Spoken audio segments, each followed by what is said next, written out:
கெட்டாலும் நம் தலைவன் எப்போதும் ராஜனடா, வீழ்ந்தாலும் வள்ளல் கரம் வீழாது தானே. சூப்பர் ஸ்டார் டைட்டில் இவருக்கு தான் அப்படின்னு சொல்றதுல என்ன இருக்கு? அது அவரோடது தான். நீங்க டைட்டிலுக்குள்ளலாம் அவர் அடக்க, நான் தான் சொல்லிட்டேன், அவர் தத்துவம். நீங்க வேற எதுக்குள்ளேயுமே அவர் அடக்க முடியாது. எவ்வளோ பெரிய டீப் ஃபால்லாம் தங்கும். அவருடைய ஹிஸ்ட்ரி எடுத்து படிச்சு பார்த்தா இதுக்கப்புறம் ஒரு மனிதரால் வரவே முடியாது. ஒரு மனிதரை எமோஷ்னலி அவுட் ஆக்குறாங்க, இண்டஸ்ட்ரியை விட்டு அவுட் ஆக்குறாங்க, அவர் மேலே இருக்க பெர்செப்ஷனை முழுசாக உடைக்கிறாங்க, பர்சனலாக டேமேஜ் பண்ணுறாங்க அவரை. இவ்வளவும் பண்ணதுக்கு அப்புறமும் ஒரு மனிதர் அதிலிருந்து எழுந்து வந்து சூப்பர் ஸ்டாராக இன்னைக்கும் நின்று போட்டி போடுறார். ஒரு கட்டத்தில் வேற வேற மாதிரி அந்த ஆடியன்ஸ்க்கு ஏற்ற மாதிரி. ரீசெண்டாக பாருங்க, கபாலிக்கு அப்புறம் அவர் எடுத்த ஸ்டாண்ட் இந்த கான்டெம்பரரி டைரக்டர்ஸ்க்கு தன்னை கொடுக்க தயாராகிட்டார். ரஜினி சாரோட ஃபேனா இந்த கொலாபரேஷனுக்கு எப்படி வெயிட் பண்ணுறீங்கன்னு தெரிஞ்சுக்கணும்னு நினைக்கிறேன். Kamal sir and Rajini sir நிறைய ஸ்பெகுலேஷன்ஸ் வருது. ஆப்வியஸாக உலகமே எதிர்பார்க்குற ஒரு காம்போ திருப்பி சேர்றது அப்படிங்கிறது அது அப்படிதான் இருக்கணும். கூடவே சில கேள்விகளும் வருது. இப்போ நம்ம இதில் யார் ஹீரோ யார் வில்லன், என்ன சொல்லணும்னு நினைக்கிறீங்க நீங்கள் அவர்கிட்ட? இது இப்படி ஒரு டைம் கிடச்சிச்சுன்னா நான் இதை எக்ஸ்பிரஸ் பண்ணுவேன். மேபி அவரை பார்த்து அந்த கேள்வியை கேட்கணும்னா என்ன கேள்வினா, நமக்கு ஏதோ ஒரு பிரச்சனை இருக்குது, ஏதோ ஒன்று தேடல் இருக்குது, இன்னும் நம்ம ஜெயிக்கணும்னு நினைக்கிறேன், ஏதோ ஒன்று இருக்குது நமக்கு, அதுக்காக இந்த இடத்துக்கு வரோம், இந்த இடம் நமக்கு ஒரு அமைதி. இவருக்கு என்ன வேணும்னு போறாருங்க. உங்களுக்கு தலைவர்கிட்ட இருந்து பிடிச்ச பஞ்ச் டைலாக்?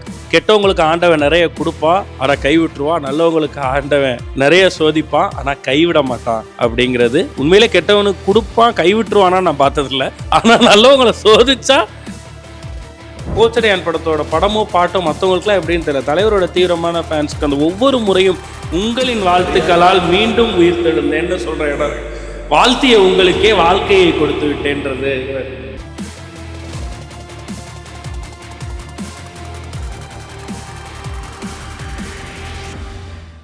ஆயுர்வேதம் ஒரு பொக்கிஷம், நம் ஆயுள் நீட்டக்கும் அற்புதம். Doctor Srivarma's wellness presents the final cut, தலைவர் நிரந்தரம், celebrating 50 years of super star Rajinikanth. Family எப்படின்னு நான் இதை பார்க்குறாங்க. ஏன்னா நீங்களே சொன்னீங்க ஃபேமிலியே பயங்கர தலைவர் ஃபேன் அப்படின்னும் போது இன்னைக்கு நம்ம பையன் இந்த இன்டர்வியூ பார்க்குறப்ப கூட காண்டாவும் என் அக்காங்கெல்லாம். ஏன்னா ஒரு முறையாவது தலைவரை கண்ணில் காட்டிடுன்னு சொல்லிக்கிட்டே இருக்காங்க. நானும் அதுக்கான சரியான மொமெண்ட் வரட்டுன்னு சொல்லிக்கிட்டே இருக்கேன். எல்லா இடங்களும் இப்போ நம்ம தேவாதி தேவாக்கு வந்தப்போ பார்த்துருக்காங்க தலைவரை, மற்ற பேட்டைக்கு நான் பாஸ் வாங்கி கொடுத்து பார்த்தாங்க தர்பார். ஆனாலும் தலைவரை, ஏன்னா என்னையை விட தீவிர ரசிகர்கள் வெறியர்கள் அவங்கெல்லாம். ஸோ அவங்கள எப்படியாவது பார்க்க வச்சிடணும்னு கேட்டுக்கிட்டே இருக்காங்க. அதை பண்ணினா தான் அது முடியும். அப்போ தான் நான் அதுக்கு பதிலே சொல்ல முடியும்னு நினைக்கிறேன். ஓகே, அவங்களாம் ஹாப்பியா? நீங்கள் பயங்கர ஹாப்பி. அவங்களுக்கு என்ன, அவங்க ஊர் ஃபுல்லாக தம்பட்டை அடிச்சுக்கலாமே. ஏன்னா இன்னும் சொல்ல போனால் அதான் அவங்க சொல்கிறாங்க, டி உனக்கு தலைவரை காட்டினதே நாங்கள் தான்டா, எங்கள் கண்ணில் காட்ட மாட்டேங்கிறேடா அப்படின்னு சொல்லுவாங்க. மற்றபடி பயங்கர ஹாப்பி, பயங்கர ஹாப்பி. அதாவது தலைவரோட சில படங்கள் எல்லாம் யாராவது கிரிட்டிசைஸ் பண்ணுவாங்க போவாங்கிறவங்கலாம், அந்த டைம்லலாம் எங்கள் குடும்பத்துக்கு ஒரு ஃபோன் பண்ணால் போதும், இதை விட பெஸ்ட் எப்படி கொடுக்க முடியும் அந்த மாதிரி பேசுவாங்க நம்ம கிட்ட. ஓகே, அங்க இருந்து பாயிண்ட்ஸ் எடுத்து நானே மோட்டிவேட் ஆயிக்குவேன். அடுத்த கேள்வி அதுதான். கிரிட்டிசைஸ் பண்றவங்க இல்ல நெகட்டிவா இல்லப்பா இது இன்னும் பெட்டரா இருந்திருக்கலாம், இது சரியில்லை அப்படின்னு ஒரு கிரிட்டிசிசம்க்குன்னு ஒரு குரூப் இருக்கும்ல. எஸ்கே அண்ணா கூட ஒரு இதில் சொல்லியிருப்பாரு, அவர் எங்களுக்காக படம் பண்றாரு, உங்களுக்கு பிடிக்கலன்னா நீங்க போங்க பார்க்காதீங்க. அந்த மாதிரி நீங்க எப்படி வந்து அந்த கிரிட்டிசிசம் இதெல்லாம் நீங்க உங்ககிட்ட வரும்போது அதை எதிர்கொள்வீங்க? நான் அதை பெருசாவே இன்னும் சொல்ல போனா அவர்கிட்ட இருந்து எடுத்துக்கிட்ட ஒரு விஷயம், எனக்கு வர கிரிட்டிசிசமும் பிளாக் ஷீப்க்கு வர கிரிட்டிசிசையும் நம்ம பெருசாவே எடுத்துக்கிறது இல்லை. இன்னும் சொல்ல போனா ஒரு ஸ்டெப் அஹெடா போய் தலைவர் சொன்னதுலேருந்து எடுத்துட்டு நம்ம பண்ற விஷயம், நம்மளை கிரிட்டிசைஸ் பண்றாங்கல்ல அவங்களுக்கும் நம்ம லவ்வபிளா மாறுறதுக்கு என்ன பண்ணணும்னு யோசிக்க ஆரம்பிச்சிடலாம்.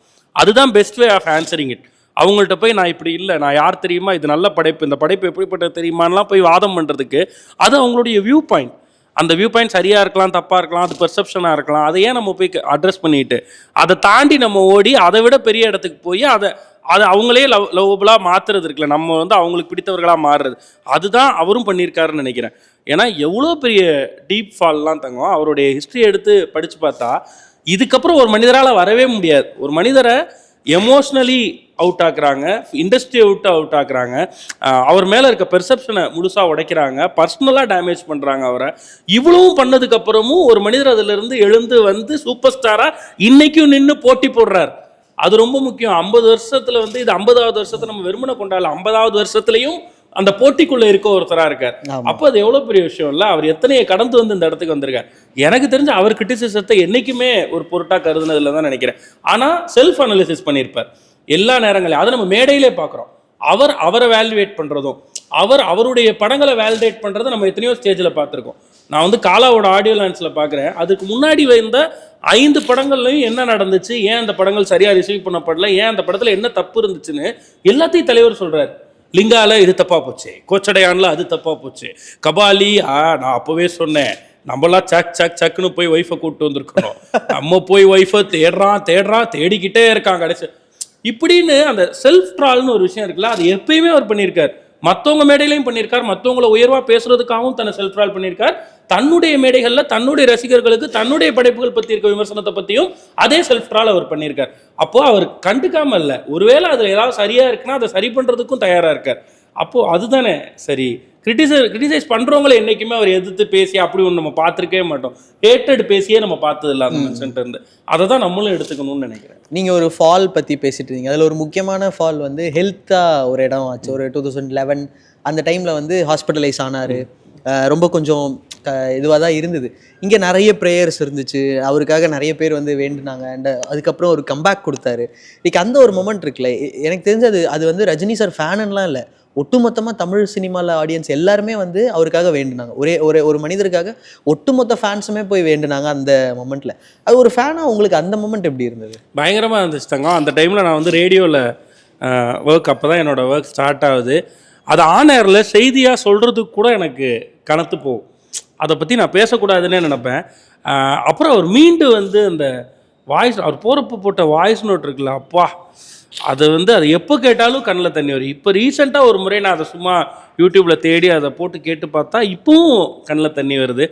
மீண்டு வந்ததுக்கப்புறம் இந்த கோச்சடையான் படத்தோட படமோ பாட்டோ மற்றவங்களுக்குலாம் எப்படின்னு தெரியல, தலைவரோட தீவிரமான ஃபேன்ஸ்க்கு அந்த ஒவ்வொரு முறையும் உங்களின் வாழ்த்துக்களால் மீண்டும் உயிர் தெழுந்தேன்னு சொல்கிற இடம், வாழ்த்திய உங்களுக்கே வாழ்க்கையை கொடுத்து விட்டேன்றது சொல்லும்போது அது குஸ்பம்ஸ் ஆகும். அப்படிதான்.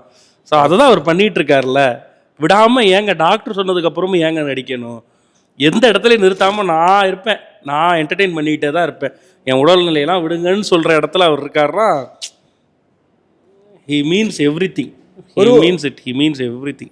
ஒரு படம் ரிலீஸ் ஆகிற டைம் அந்த மொமெண்ட்லலாம் வந்து பார்த்தீங்கன்னா அது ஒரு ரூமரா இல்லை என்னன்னு தெரியல, இதுதான் இதுக்கப்புறம் ஒரு கடைசி படமாக இது இருக்க போகுது இப்போ ஒன்று சொல்கிறாங்க. இது வந்து இப்போ கொஞ்ச நாள்ல ஒரு, ஆனால் அதுக்கு யாராவது ஒரு ரஜினி ஃபேன் எக்ஸைட் ஆகியோ இல்லை ரொம்ப கம்மியாக ஃபீல் பண்ணியோ டவுன் ஆகியோ பார்த்துருக்கீங்களா? ஏன்னா எங்களுக்கு தெரியும் அவர் சொல்கிற வரலையும் நாங்கள் அதை நம்ப மாட்டோம். ஓகே ஓகேவா? அது அந்த அவர் சொன்னால் கூட அதெல்லாம் இல்லை தெளிவாக இன்னும் 2 பண்ணுங்க அப்படின்னு தான் நம்ம சொல்லுவோம். ஸோ எனக்கு தெரிஞ்சு நம்பருக்காகவோ அவருடைய இதுக்காக அப்படியெல்லாம் அவர் நிறுத்துவாருன்னா எனக்கு தோணலை, நிறுத்த வேண்டிய அவசியமும் இல்லை. Still he has that same charisma, still he has that guts. பண்ணுவார், அவர் பண்ணணும். எனக்கு இந்த ஸ்டார் ரைவல்ரின்னு ஒன்று இருக்கும்லண்ணா, அதோட அக்லி சைடு ஒன்று இருக்குது, பட் ஸ்டில் ஒரு ஹெல்த்தியான ஒரு ரைவல்ரி. நீங்கள் இந்த படம்னா நாங்கள் இந்த படம் சொல்லுவோம், நீங்கள் இதில் காமெடியில் இந்த படம் நாங்கள் காமெடியில் இந்த படம் சொல்லுவோம். அந்த மாதிரி இந்த ஹெல்த்தியான ரைவல்ரிலாம் உங்களுக்குள்ளே நடந்திருக்கா நீங்கள் உங்கள் ஃபேன்ஸ்குள்ளே? அந்த மாதிரி நிறைய நடக்குந்தாங்க. எப்பயுமே ஒரு பக்கம் யாரை வச்சாலும் இந்த பக்கம் நான் இவருக்கு நின்று சண்டை போடுவேன். அது பயங்கரமான சண்டையாக போகும். ஸோ ஒரு கட்டத்துக்கு மேலே நம்ம அவங்க என்ன பாயிண்ட் சொன்னாலும் வாடா அப்படின்னு சொல்லிட்டு வந்துடும். ஆனால் என்னென்னா நீங்கள் எவ்வளோ பாயிண்ட் வேணால் சொல்லுங்கள் ஆப்போசிட்டில், இங்கிட்டு இது 50 வருஷமும் நின்று பேசுறதுன்னு ஒன்று இருக்குல்ல, அதில் எல்லாமே அடி வாங்கிடும். ரெண்டாவது இவர் அவ்வளோ பாயிண்ட்ஸை கொடுத்து வச்சிருக்காரு நம்ம சண்டை போடுறதுக்கு. வெர்சட்டைலாம் இவ்வளோதான் அவ்வளோதான் இல்லை, எல்லாமே பண்ணியிருக்கார். அவர் பண்ணாததுன்னு ஒன்றும் நம்ம சொல்லவே முடியாது. மோனோட்டோனஸாக ஏதோ ஒன்று அவர் ட்ரை பண்ணியிருக்காரா? கிடையாது. ஒரே ஃபார்முலாவில் ஒர்க் பண்ணியிருக்காரா? கிடையாது. அதெல்லாம் இருந்திருக்கு. ஒரு கட்டத்தில் வேறு மாதிரி அந்த ஆடியன்ஸ்க்கு ஏற்ற மாதிரி. ரீசெண்டாக பாருங்கள், கபாலிக்கு அப்புறம் அவர் எடுத்த ஸ்டாண்ட் இந்த கான்டெம்பரரி டைரக்டர்ஸ்க்கு தன்னை கொடுக்க தயாராகிட்டார். நீங்கள் எடுங்க, இந்த மொமெண்ட் என்ன, இந்த மாடர்ன் இது என்ன எடுங்க அப்படின்னு சொல்லி. எங்கே அவருக்கு அது இல்லை, ஏதாவது ஒரு பிரச்சனையாக இருக்குது அப்படின்னு தோணுதோ அங்கே அவர் அதை கையில் எடுக்கிறார். இந்த கதையை நான் எடுக்கிறேன், இந்த கதையை பண்ணுங்க அப்படின்னு சொல்லி. அப்போது எங்கே அவர் விடணும், எங்கே பிடிக்கணும்னு அவருக்கு தெரிஞ்சு இன்னமும் பயணிக்கிறான்றதுனால அது தைரியமாக சண்டை போடலாம். இப்போவும் சண்டை போடுவேன். ஒரு ரஜினி சாரோட ஃபேனாக இந்த கொலாபரேஷனுக்கு எப்படி வெயிட் பண்ணுறீங்கன்னு தெரிஞ்சுக்கணும்னு நினைக்கிறேன். Kamal sir and Rajini sir நிறைய ஸ்பெகுலேஷன்ஸ் வருது. அண்ட் அவரோட ப்ரொடக்ஷனில் நடிக்க போகிறாரு. நீங்கள் 2 பேரும் சேர்ந்து ஒரு ஸ்க்ரீன் ஸ்பேஸை ஷேர் பண்ணணுன்ற ஆப்வியஸாக உலகமே எதிர்பார்க்குற ஒரு காம்போ திருப்பி சேர்றது அப்படிங்கிறது அது அப்படி தான் இருக்கணும். ஆனால் எனக்கு அதை நினைக்கும் போது கூடவே சில கேள்விகளும் வருது. இப்போ நம்ம இதில் யார் ஹீரோ யார் வில்லன், இல்லை வந்து யாருக்கு என்ன வெயிட்டேஜ் கொடுத்தா தேட்டரில் என்னவா இருக்கும், அது அப்போ ஈக்குவலாக மெயின்டைன் பண்ணி எடுக்கிறது அப்படிங்கிறது பெரிய டாஸ்க். அது ஒரு இமாலய டாஸ்க் தான். அந்த டாஸ்கில் யாராவது ஜெயிச்சிட்டாங்கன்னா அவங்களுக்கு உலகத்தையே அவங்களுக்கு எழுதி கொடுத்துடலாம். அப்படி ஒரு டாஸ்க் அது. யார் அதை பண்ண போகிறாங்கன்னு காத்துக்கிட்டு இருக்கோம். ஆனால் அது மிரட்டலாக தான் இருக்க போகுது கண்டிப்பாக. எஸ். அண்ட் உங்களோட ஃபேவரட் சாங்? நிறைய இருக்குது. தத்துவ பாடல்கள் தான். தலைவரை நினச்சாலே எனக்கு தத்துவ பாடல்கள் தான். குறிப்பாக லிங்கா படத்தில் வர பாட்டு, உண்மை ஒரு நாள் வெல்லும் இந்த உலகம் உன் பேர் சொல்லும், அதை கேட்குறப்பெல்லாம் எனக்கு கண்ணில் தண்ணி வரும். அதில் சில வரிகள் வந்து கெட்டாலும் நம் தலைவன் எப்போதும் ராஜனடா, வீழ்ந்தாலும் வள்ளல் கரம் வீழாது தானே, பள்ளத்திலோர் யானை வீழ்ந்தாலும் அதன் உள்ளத்தை வீழ்த்தி விட முடியாது. இது வந்து எனக்கு ரொம்ப பிடிக்கும். சூப்பர்ண்ணே. இதே இன்னொரு வரி இருக்கும் அதிலே, பொன்னோடு மண்ணெல்லாம் போனாலும் அவன் புன்னகையை கொள்ளையிட முடியாது. அது வந்து எனக்கு கேட்கும் போதே பயங்கரமா இருக்கும். ஒரு சொல்லும் போதே கலங்குது. ஆமா, எனக்கு அது அந்த லைனை கேட்குறப்பெல்லாம் அவர் அதில் ஒரு சிரிப்பு சிரிச்சிருப்பார் எப்பயுமேங்க. அப்போ அந்த பாட்டில் வர அந்த சிரிப்பு, அது வந்து இந்த பெயினில் சிரிக்கிறதுன்றது தலைவர் மாதிரி பண்ணவே முடியாதுங்க. நான் அதை பல முறை பெயினில் ட்ரை பண்ணி பார்த்துருக்கேன். எப்படினாலும் கண்டுபிடிச்சிருவாய். நம்ம ஆன் பாம்பில் அது எதுவும் யூஸ் பண்ணீங்களா? அதில் தான் நான் சிரிக்கவும் இல்லை, பெயினையும் காட்டலையே. ஆனால் அது வந்துருந்தாங்க. அவர் அந்த பெயினில் சிரிக்கிறப்ப நம்ம கண்ணில் ஒரு தண்ணி வரும். அது வந்து எதையும் கடந்துடலாம்டா அப்படின்னு நமக்கு தோணும் அவரை பார்க்குறப்ப. ஸோ அது நீங்கள் நிறைய டைம் மீட் பண்ணியிருக்கீங்கன்னா நிறைய விஷயங்கள் பேசியிருப்பீங்க. அதெல்லாம் நிறைய விஷயம் பேசியிருப்பீங்க, பேசாமல் இருந்திருப்பீங்க. என்ன சொல்லணும்னு நினைக்கிறீங்க நீங்கள் அவர்கிட்ட? இது இப்படி ஒரு டைம் கிடச்சிச்சுன்னா நான் இதை எக்ஸ்பிரஸ் பண்ணுவேன். கேட்கணுன்னு தான் ஆசைப்பட்றேன். கடவுளை பார்த்தா வரம் கேட்போம்ல, அந்த மாதிரி ஒரே ஒரு முறை உங்கள் கூட இந்த இமயமலை ட்ரிப்புக்கு என்னை கூப்பிட்டு போங்களேன் அப்படின்னு சொல்லி எனக்கு அதை பதிவு பண்ணணுன்னு ஆசை. அவர் கூட பேசணும், அவர் சைடு ஆன்மீகத்தை பேசி பதிவு பண்ணணும்னு எனக்கு ஆசை. ஓகே. ஏன்னா அது ஆன்மீகம்ன்றது வெறும் அந்த கடவுள் சார்ந்ததோ மதம் சார்ந்ததோ தாண்டி அவர் இயற்கை சார்ந்ததாக ஒரு ஆன்மீகத்தை ஃபாலோ பண்ணுறாருல, எனக்கு அதை பற்றி பேசணும், அதை பதிவு பண்ணணும்னு ரொம்ப ஆசை. அதோடைய ஆழகலத்தை பேசுவார் தலைவர், நம்புகிறேன். அதை நான் எடுக்கணும்னு ஆசைப்பட்றேன். அப்படி இந்த மாதிரி உட்காந்து அவர்கிட்ட கேட்கணும், இல்லை அந்த பயணத்திலேருந்து அதை கேட்கணும்னு ஆசைப்பட்றேன். இது வந்து ஒரு வரமாக கேட்பேன் அவர்கிட்ட. சூப்பர்ண்ணே. என்னோட ஒரு பர்சனல் ஆசையாகவுமே இருக்குது. சொல்லுது. என்னன்னா, அர்ச்சனாக்கா ஒரு இன்டர்வியூ பண்ணிருக்காங்க. அது பயங்கரமான இன்டர்வியூ. அண்ட் அந்த இன்டர்வியூக்கு முன்னாடி என்ன நடந்ததுன்னு வந்து அங்கே ஒர்க் பண்ண டீம்ல வந்து சொன்னாங்க. அவர் வந்து ஒரு 10-15 மினிட்ஸ் தான் கொடுக்குறேன்னு சொன்னாரு. அதுவும் படத்தை பத்தி மட்டும் தான் பேசணும். இவங்க பயங்கரமா ரெடி பண்ணி வச்சிருந்தாங்க போல. ஆனா உட்காந்து அவர் பயங்கரமா ஒரு 2 hours போச்சு. இது பயங்கரமா இருந்தது. அதுக்கப்புறம் பிடிச்சி போய் கூப்பிட்டு எல்லாரையும் அழைச்சு பார்த்தாரு அப்படின்ற மாதிரி. எனக்கு அப்படி ஒரு இன்டர்வியூ நீங்களும் தலைவரும் இந்த மாதிரி ஒரு 1-on-1 உட்காந்து பண்ணணும், அதை நான் பார்க்கணும். ஐயோ தங்கமே, நான் கூட நீ எடுக்கணும்னு சொல்ல போறேன்னு நினைச்சேன். நான் எடுக்கிறத பார்க்கணும்னு சொல்றது அது ஒரு பெரிய மனசு. அது நன்றி தங்கம். எப்பயுமே தலைவருக்கு அதான் நடந்திருக்கு. நான் அது ரொம்ப நம்புவேன். அவர் ஜெயிக்கணும்னு அவர் நினைச்சதை விட அவரை சுற்றி இருக்க எல்லாரும் நினைச்சாங்க. அது வந்து கேபி சாராக இருக்கட்டும், பஞ்சவர்ணாச்சலம் சாராக இருக்கட்டும், எஸ்பி முத்துராமன் சாராக இருக்கட்டும், ஒவ்வொருத்தரும் பார்த்து கலைஞானம் சாராக இருக்கட்டும், அவருக்காக வடிவமைத்து கொடுத்தார்கள். அவர் எப்படி ஜெயிக்கணும், அவர் எப்படி ஸ்டார் ஆகணும்னு இவங்க எல்லாரும் கனவு கண்டாங்க. ஸோ அதுதான் இன்னைக்கு தலைவரை, இன்னைக்கு நம்ம எல்லாரும் கோடிக்கணக்கான நபர்கள் அவர் நலனோடு இருக்கணும், வளமோடு இருக்கணும்னு கனவு காண்றோம். அது மாதிரி நீ எனக்காக இதை யோசிச்சிருக்க அப்படின்றப்ப இது நடக்கும்னு நான் முழுசா நம்புறேன். அப்படி நடந்தா உன்னை தூக்கி அங்க இருக்கணும்னு நினைக்கிறேன். தூக்கிட்டு போயிடுறேன். ஓகே, தேங்க்யூ, நன்றி, லவ் யூ. அண்ட் லாஸ்ட் ஒரே ஒரு விஷயம், இதை வந்து வந்தவங்க யாருக்கிட்டையும் நான் பெருசா பேசல.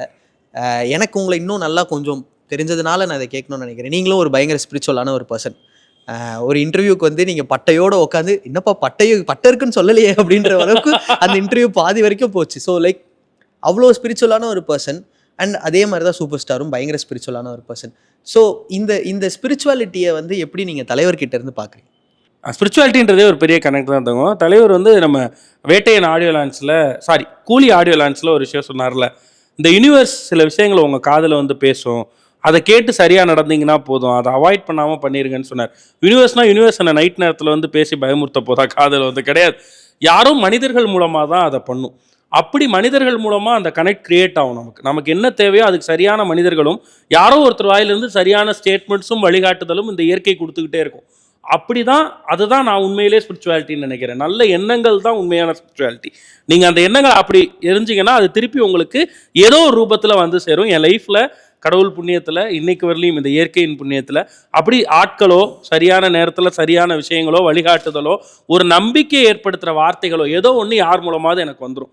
இந்த கனெக்ட் வந்து தலைவர்கிட்ட இருந்து பல முறை எனக்கு வந்திருக்கு. ஸோ அதுதான் எனக்கும் அவருக்குமான ஸ்பிரிச்சுவல் கனெக்ட்னு நினைக்கிறேன். அவருடைய ஃபோட்டோவை பார்த்தாலே எனக்கு ஒரு விஷயம் கன்வே ஆகும்னு சொல்கிறேன்ல, அதுதான் எனக்கும் அவருக்கும் இருக்க ஸ்பிரிச்சுவல் கனெக்ட். அவர் போயிட்டு இருக்க இந்த இடம் என்னன்னு போய் பார்க்கறதுக்காக நான் பாபா குகைக்கு போனேன்.